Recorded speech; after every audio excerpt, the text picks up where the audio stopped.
Welcome back to my channel. और यहाँ पर मैं यह वीडियो आपके सामने इसलिए लाया हूँ कि पिछले साल भी देखिए यहाँ पे 9 महीने पहले मैंने ये आपसे पूछा था कि क्या पीवाईक्यू एनालिसिस का जो वीडियो मैं आपके लिए बनाने लाता हूँ, हर बार बनाता हूँ, क्या आपको यह हेल्प किया था। और आप लोगों ने ही जवाब दिया था कि 70% लोगों ने बोला था कि यस, इस वीडियो ने हमें हेल्प किया प्रीलिम्स क्वालिफाई करने में। यहीं पर आप देख सकते हैं कि कुछ लोगों ने बोला कि उन्होंने प्रीलिम्स क्वालिफाई भी किया है with the help of my videos. इसके अलावा मैं ये वीडियो का लिंक जो ऊपर फ्लैश हो रहा है इस पे जाके आप जरूर चेक कर लीजिएगा। ये वीडियो आपके लिए बहुत ज्यादा इंपॉर्टेंट है अगर आप 2025 का यूपीएससी का प्रीलिम्स का एग्जाम देने जा रहे हैं। फॉर एग्जाम्पल, इसमें मैंने ट्रेंड एनालिसिस की बात की है कि कैसे क्वेश्चन चेंज हो रहा है, पैटर्न चेंज हो रहा है, कैसे यूपीएससी प्रीलिम्स पिछले 2-3 सालों में काफी चेंज हो गया है। तो आइए इस वीडियो की शुरुआत करते हैं और इसमें हम यह देखते हैं कि आने वाले रिमेनिंग मंथ्स में आप कैसे तैयारी करेंगे और यूपीएससी प्रीलिम्स को निकालने की कोशिश करेंगे। इस जर्नी में सबसे ज्यादा इंपॉर्टेंट यह हो जाता है, इस स्लाइड पे आने से पहले हमें यह देखना होगा कि हम क्यों प्रीलिम्स फेल करते हैं।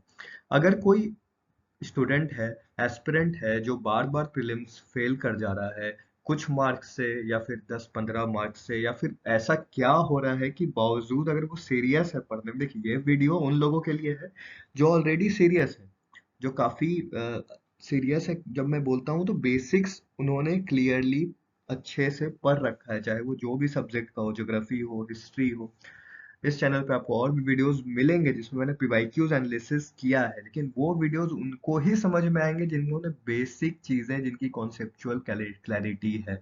फॉर एग्जांपल इकोनॉमिक्स में जिनको रेपो रेट पता है, फॉर एग्जांपल ज्योग्राफी में जिनको different type of pressure belts पता है। तो ये सब चीजों के लिए इंपॉर्टेंट यह हो जाता है कि ऊपर जो लिंक फ्लैश हो रहा है उसके वीडियोस आप जरूर देखें।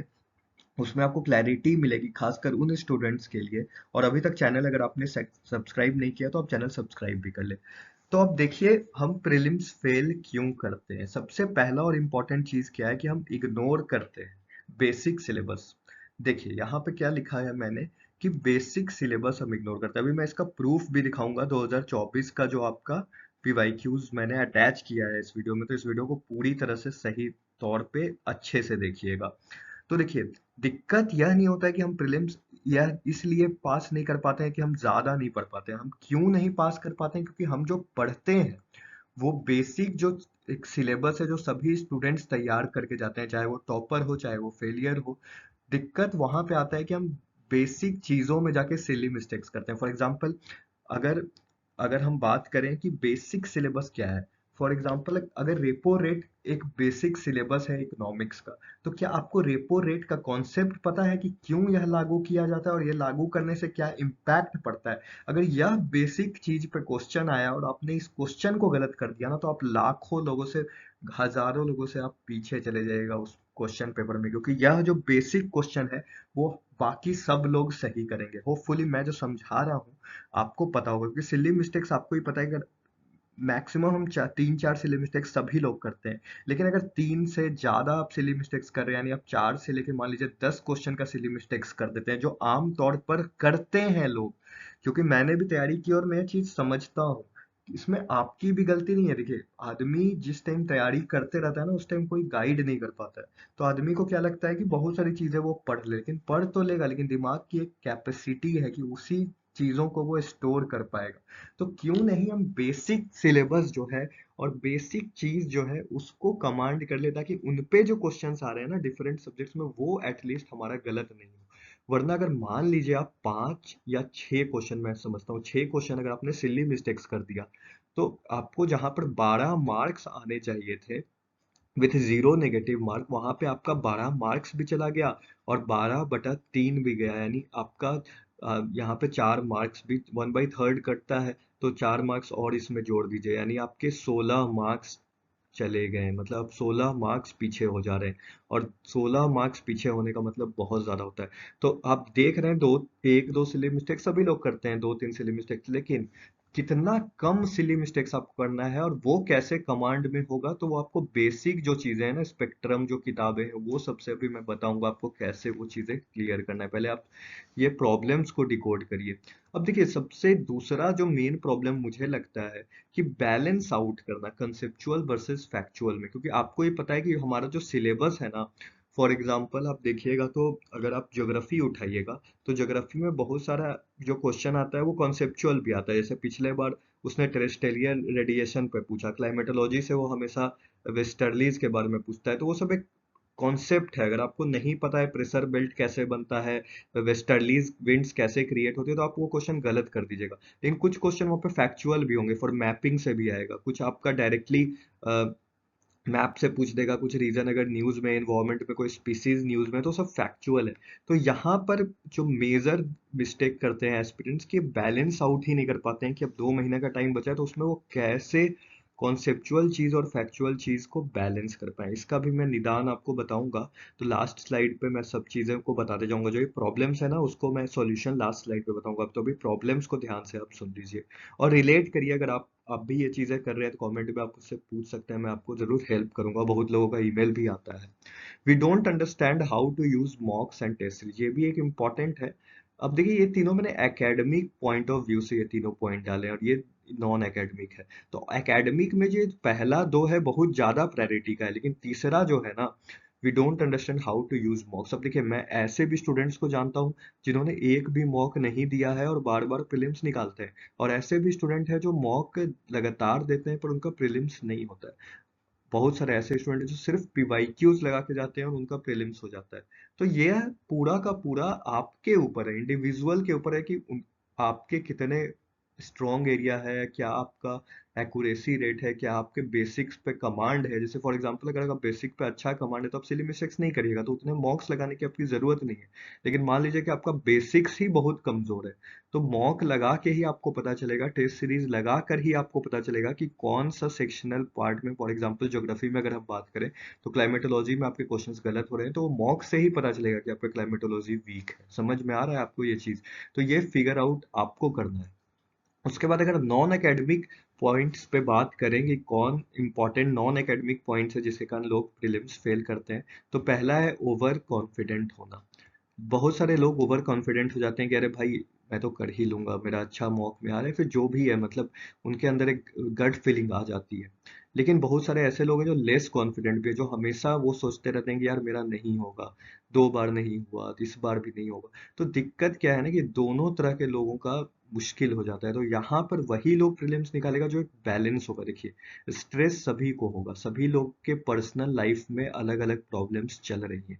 अगर आप धरती पर आए हैं तो ऑब्वियस सा बात है कि आपको प्रॉब्लम्स फेस करना पड़ेगा जिस दिन से आप आए। लेकिन वहां पर ओवर सेंसिटिव हो जाना, चीजों को बैलेंस रूप से नहीं रख पाना, स्ट्रेस बहुत ज्यादा ले लेना, ओवर कॉन्फिडेंट हो जाना या बहुत कम कॉन्फिडेंस में हो जाना, ये सब चीजें आपके परफॉर्मेंस पे, जो डी डे है ना, फाइनल डे जो प्रीलिम्स का एग्जाम है आपका, उस दिन आपको ये चीजें अभी नहीं पता चल रहा है। आप एकेडमिक ही सही करने पे लगे हुए होंगे, पर नॉन एकेडमिक पॉइंट्स जो है वो बहुत ज्यादा इंपॉर्टेंट हो जाता है। तो ये तो खैर रीजंस थे क्यों हम प्रीलिम्स फेल कर रहे हैं। अब देखिए, यहाँ पे मैंने 2024 का ही पीवाईक्यू यूज किया है, और देखिए पिछले साल का यूपीएससी का प्रीलिम्स का क्वेश्चन है जिसमें ज्योग्राफी का ही क्वेश्चन है ये, जहां पर वो देखिए बेसिक चीजें आपसे पूछ रहा है। अब जब पहला पॉइंट मैंने आपको बताया ना कि बेसिक जो पूरा का पूरा पेपर होगा ना, 100 क्वेश्चंस में से आपके 30 क्वेश्चन से ज्यादा आपको नहीं आता रहेगा, चाहे वो टॉपर भी हो।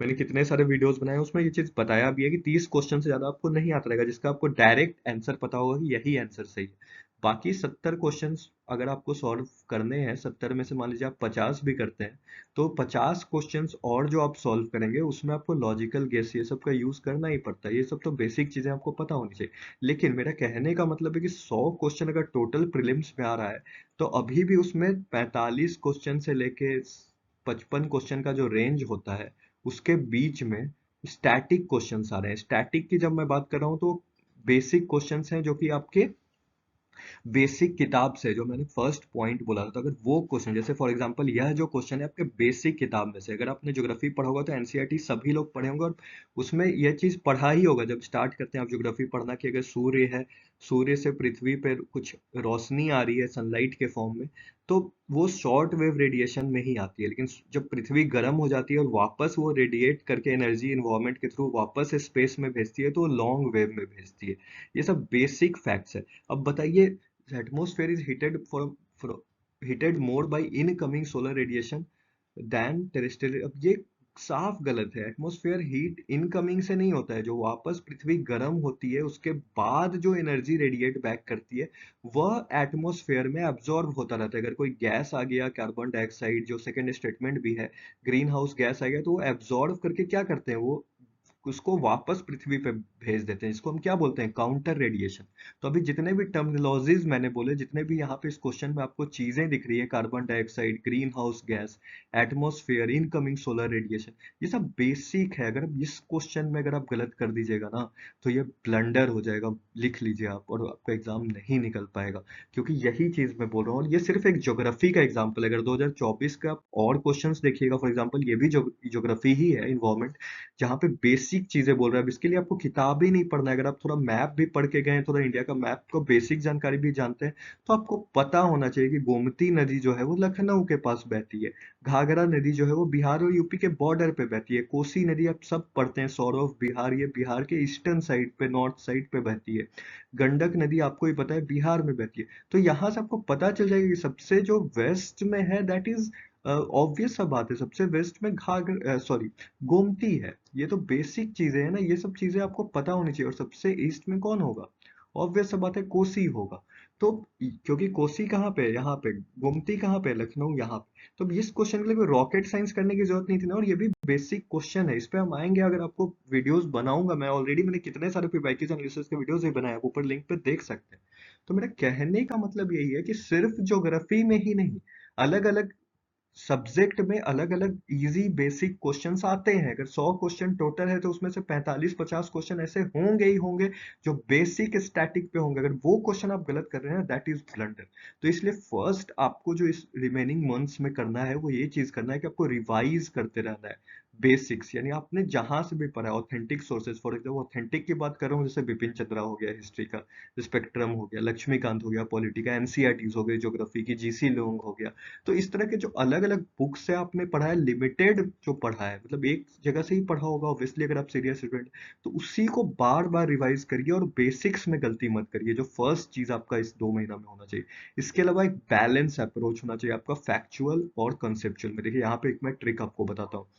जो कॉन्सेप्चुअल चीज होता है ना, जैसे फॉर एग्जांपल आपने पढ़ लिया कि सूर्य से रोशनी आती है इनकमिंग में शॉर्ट वेव रेडिएशन में और पृथ्वी पे आती है, उसके बाद पृथ्वी गर्म होता है और लॉन्ग वेव रेडिएशन में वापस उस एनर्जी को रेडिएट बैक करता है। अब कुछ ऐसे गैसेस हैं, green house gases, carbon dioxide, वो क्या करेगा, वही एनर्जी को कैप्चर कर लेगा और काउंटर रेडिएशन में वापस पृथ्वी को भेजेगा। इसलिए ना बोला जाता है कि कार्बन डाइऑक्साइड हमें कम प्रोड्यूस करना चाहिए, ताकि अगर ये ज्यादा प्रोड्यूस हुआ तो ज्यादा एनर्जी को एब्जॉर्ब करके वापस पृथ्वी को और ज्यादा गर्म कर देगा। तो यह एक कॉन्सेप्ट है। क्या है यह, एक कंसेप्चुअल कॉन्सेप्ट है। अगर यह कॉन्सेप्ट आपने एक बार पढ़ लिया, 2 बार पढ़ लिया, तो इसके बाद आपको इसको बार बार पढ़ने की जरूरत नहीं है। और ऐसे इकोनॉमिक्स में फॉर एग्जांपल बहुत सारे टॉपिक्स हैं। फॉर एग्जांपल आपका रेपो रेट है, बॉन्ड है, क्या रिलेशन है इन्फ्लेशन का, ये सब चीजें हैं। आपके ज्योग्राफी में बहुत सारी चीजें हैं, आपके हिस्ट्री में कॉन्सेप्चुअल चीजें हैं, पॉलिटी में कॉन्सेप्चुअल चीजें, तो वो सब चीजें आपको, हर सब्जेक्ट का जो कॉन्सेप्चुअल चीज है ना, वो बार बार पढ़ने की जरूरत नहीं है। अब 2 महीना में ये ऑलरेडी आपने 8 महीना 10 महीने से पढ़ा होगा। तो अब इस चीज पे कम फोकस करके आपको किस पे फोकस करना चाहिए, फैक्चुअल चीजें पे, जो अभी 2 महीना में आपको क्या है, जो तथ्य आप बार बार भूल जाते हैं। फॉर एग्जांपल करंट अफेयर्स जो आपने पढ़ा होगा, जो मैपिंग आपने पढ़ा होगा, जो इकोनॉमिक सर्वे से डेटा आपने पढ़ा होगा, जो हिस्ट्री में आपने बैटल्स पढ़े होंगे, कब बैटल ऑफ प्लासी हुआ, कब बैटल ऑफ टालीकोटा हुआ, तो ये सब चीजें जो आप बार बार भूल सकते हैं ना, वो चीजें आपको ज्यादा पढ़ना है। तो आपको खुद तय करना पड़ेगा क्या आपकी कॉन्सेप्चुअल क्लैरिटी अच्छी है, आप इजी क्वेश्चंस में गलती नहीं कर रहे हैं मॉक में टेस्ट सीरीज लगा के, तो आप ऑब्वियसली इस पे कम ध्यान देके आप फैक्चुअल चीजों पे ध्यान दे सकते हैं। तो ये टोटली आपका कॉल होगा। फिर नेक्स्ट जो इंपॉर्टेंट है कि अवॉइड करने होंगे, सब एकेडमिक में आपको बता रहा हूँ, पहले एकेडमिक वाले अवॉइड करने होंगे मल्टीपल सोर्सेज। देखिए पीडीएफ हर जगह आपको मिल रहा है, पीडीएफ हर चैनल पे मिल रहा है, हर कोई आपको पीडीएफ देना चाह रहा है। Don't be a PDF collector, सीधा सा बात है। अगर डीसी कलेक्टर आपको बनना है डीसी बनना है, डीएम बनना है, तो भैया पीडीएफ कलेक्टर बनना बंद करिए। जो बेसिक किताबें हैं, अच्छी किताबें हैं, उस पर कमांड करिए, उसको 10 बार पढ़िए, 5 बार पढ़िए, वहीं से एग्जाम निकलेगा। फोकस करिए पीवाईक्यूज पे, वही रामबाण है। और अभी तक आपको नहीं समझ में आया है तो मेरे वीडियोस जाके देखिए, प्लेलिस्ट पे आपको समझ में आ जाएगा। नॉलेज जो आपका बैक ऑफ माइंड में, ये सब करने से नॉलेज गेन होता है। और साथ में लॉजिकल गेसिंग, इस पे एक सेपरेट वीडियो मैं इस बार भी लाऊंगा, पिछले साल भी लाया था, काफी लोगों को मदद मिला था। तो ये सब चीजें आपको फोकस करना चाहिए। और जो इम्पोर्टेंट एकेडमी का लास्ट पॉइंट है कि सीसेट को इग्नोर प्लीज मत करिएगा। भले ही थोड़ा इजी पूछा था पिछले साल, लेकिन 2021, 22, 23 का जो सीसेट आया था ना, खासकर 2023 का, वो बहुत ज़्यादा डिफिकल्ट था। इसके अलावा फॉलो करिए नॉन एकेडमिक में 2 पॉइंट, एक रेगुलर हेल्दी रूटीन फॉलो करिए। देखिए 2 महीना 1.5 महीने का टाइम जो बचा है, यहाँ पे आप क्या कर सकते हैं। आप एक रेगुलर रूटीन, जब मैं बोल रहा हूँ तो आप अगर रात में पढ़ रहे हैं तो रात में पढ़िए, कोई इशू नहीं है, लेकिन रेगुलरली उसी पे काम करिए। बार बार रूटीन को फ्लेक्सिबली चेंज मत करिए कि 5 दिन पे ये कर लेता हूँ, 2 दिन ये कर लेता हूँ, वीकेंड में एक दिन वो ऐसा रूटीन कर लेता हूँ, सुबह जाग जाता हूँ। ये सब चीजें बार बार तोड़ने से आपको नहीं होगा। और हेल्दी जब मैं बोल रहा हूँ तो खाना वाना में थोड़ा अवॉइड करिए। अभी गर्मी भी बढ़ेगी तो 2 महीने आप ज्यादा, मतलब जो जंक फूड्स है ये सब मत खाइए। डेली हेल्दी रूटीन, फ्रूट्स व्रूट्स ज्यादा खाइए, ताकि आपका माइंड भी अच्छा रहे। और जूस वूस पीजिए, ये सब चीजें करेंगे, नारियल पानी पीजिएगा, तो आपका रेगुलर हेल्दी रूटीन रहेगा, खाना वाना खाइएगा। और फिर आपका सेट हो जाएगा। क्योंकि बॉडी है ना हमारी, ये बॉडी बहुत ज़्यादा, आपने साइंस टेक में पढ़ा होगा कैसे हमारे अंदर बहुत सारी चीज़ें चलते रहती है। सेल्स जो स्मॉलेस्ट यूनिट है, वहां से लेके ऊपर के यूनिट तक। और तभी आपका स्ट्रेस भी, ये सब चीज़ें अगर एकेडमिक पॉइंट पे आप स्ट्रांग है, नॉन एकेडमिक पॉइंट पे स्ट्रांग है, मेडिटेशन कर रहे हैं थोड़ा सा या योगा कर रहे हैं, जो भी कर रहे हैं आप, तो वहां से स्ट्रेस आपका कंट्रोल रहेगा। वहां पर ओवर कॉन्फिडेंट नहीं हो पाएंगे, लेस कॉन्फिडेंट नहीं हो पाएंगे, और तब जाके आप प्रीलिम्स इजी वे से क्वालिफाई कर लेंगे। तो होपफुली इस वीडियो में यही तक। ज़्यादा लंबा मैं नहीं बनाना चाहता हूँ वीडियो। नेक्स्ट वीडियो में मैं खुद आपको लेके आऊँगा बाकी प्रीलिम से रिलेटेड चीज़ें, ताकि आपके लिए काम आसान हो। Thank you very much for watching, and please subscribe if you have not subscribed yet.